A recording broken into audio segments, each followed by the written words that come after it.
और सीधा अपने घर पहुंच गया। शाम को वह चुपचाप आंगन में बैठा था। तभी मुखिया और बलिया उसके घर आ पहुंचे। अब क्यों आए हो? तुम दोनों ने तो मेरे खिलाफ महाराज के सामने झूठी गवाही दे दी। अब क्या चाहिए? मुझे क्षमा कर दो मोहनलाल, जमींदार ने हमें डरा धमका दिया था, हम मजबूर थे। मुझे भी माफ कर दो मोहनलाल, मेरी बेटी का विवाह कुछ ही दिनों में है। जमींदार ने धमकी दी थी कि अगर मैंने उसके पक्ष में गवाही नहीं दी तो वह विवाह रुकवा देगा। मैं मजबूर था। हाँ, यही तो है, ताकतवर की दबंगई और गरीब की लाचारी। मुझे तुम दोनों से कोई शिकायत नहीं है। दोष न मेरा है न तुम्हारा। दोष तो उस समाज का है जहां गरीब की कोई सुनवाई ही नहीं होती। मुखिया और बलिया शर्मिंदा होकर चुपचाप वहां से चले गए। समय ऐसे ही गुजरता चला गया और मोहनलाल की स्थिति और भी खराब होती चली गई।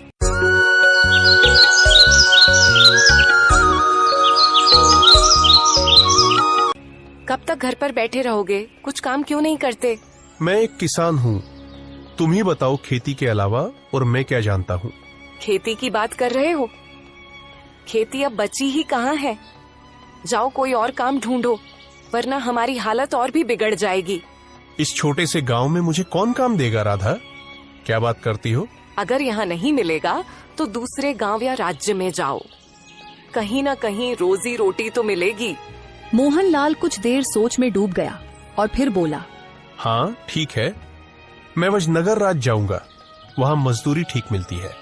तुम मेरे लिए कुछ रोटियां बना दो। घर में बस थोड़ा सा ही आटा बचा है, इससे सिर्फ एक ही रोटी बन सकती है और सब्जी के नाम पर कुछ भी नहीं है। मोहनलाल बहुत उदास लहजे में बोला, अगर वो भी मैं ले जाऊंगा तो तुम क्या खाओगे? मेरी चिंता मत करो, मैं पेड़ के पत्तों से किसी तरह गुजारा कर लूंगी। राधा ने एक रोटी बनाकर मोहनलाल को दी।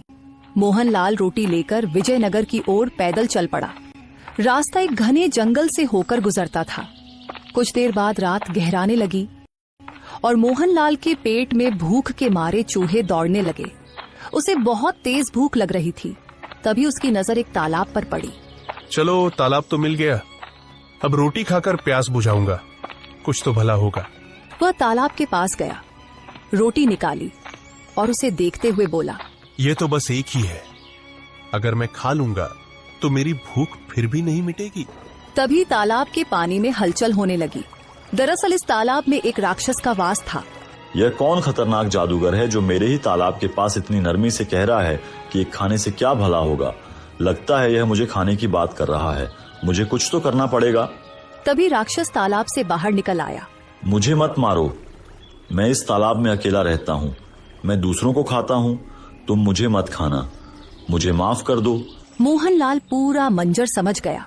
उसने मन में सोचा, मैं तो रोटी की बात कर रहा था, ये सोच रहा है कि मैं उसे खाने वाला हूँ। चलो, यही भ्रम काम आएगा।